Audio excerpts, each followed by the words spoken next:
एक बार की बात है, एक कवि राजा हरि थे, जिनकी पत्नी अत्यंत रूपवती थी। राजा हरि ने स्त्री के सौंदर्य और उसके बिना जीवन के सूनेपन पर 100 श्लोक लिखे, जो श्रृंगार शतक के नाम से प्रसिद्ध हुए। उसी राज्य में एक ब्राह्मण भी रहता था, जिसने अपनी निस्वार्थ पूजा से देवताओं को प्रसन्न कर लिया। देवता ने उसे वरदान के रूप में एक अमर फल दिया और कहा कि इसे खाने से वह लंबे समय तक युवा रहेगा। ब्राह्मण ने सोचा, मैं तो भिक्षा मांगकर जीवन बिताता हूँ, मुझे लंबे समय तक जीकर क्या करना है। उसने विचार किया कि उसका राजा बहुत अच्छा है और यदि राजा लंबे समय तक जीवित रहेगा तो प्रजा भी सुखी रहेगी।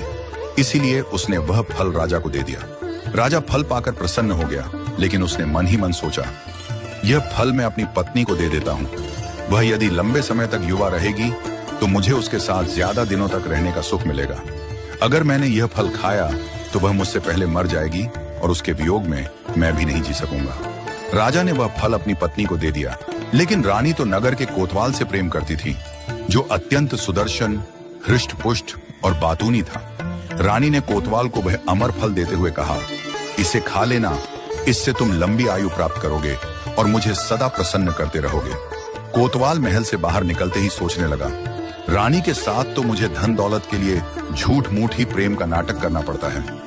यह फल खाकर मैं क्या करूंगा? इसे मैं अपनी परम मित्र राजनर्तकी को दे देता हूँ। वह मेरी कोई बात नहीं टालती और मैं उससे प्रेम करता हूँ। अगर वह सदा युवा रहेगी तो दूसरों को भी सुख दे पाएगी। उसने वह फल अपनी मित्र राजनर्तकी को दे दिया।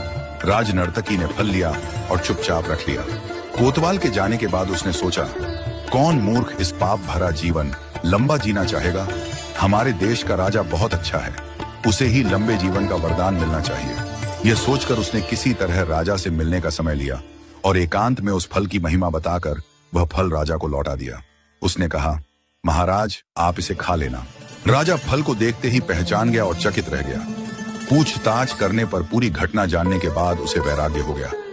उसने अपना राजपाट छोड़ दिया और जंगल में तपस्या करने चला गया। वहां उसने वैराग्य पर 100 श्लोक लिखे, जो वैराग्य शतक के नाम से प्रसिद्ध हुए। यही इस संसार की वास्तविकता है। एक व्यक्ति किसी अन्य से प्रेम करता है और चाहता है कि वह व्यक्ति भी उसे उतना ही प्रेम करे, परंतु विडंबना यह है कि वह दूसरा व्यक्ति किसी और से प्रेम करता है। इसका कारण यह है कि संसार के सभी प्राणी अपूर्ण हैं। सब में कुछ न कुछ कमी है। केवल भगवान ही पूर्ण हैं, जो हर जीव से उतना ही प्रेम करते हैं जितना जीव उनसे करता है, बल्कि उससे भी अधिक। परंतु हम ही उन्हें सच्चा प्रेम नहीं करते।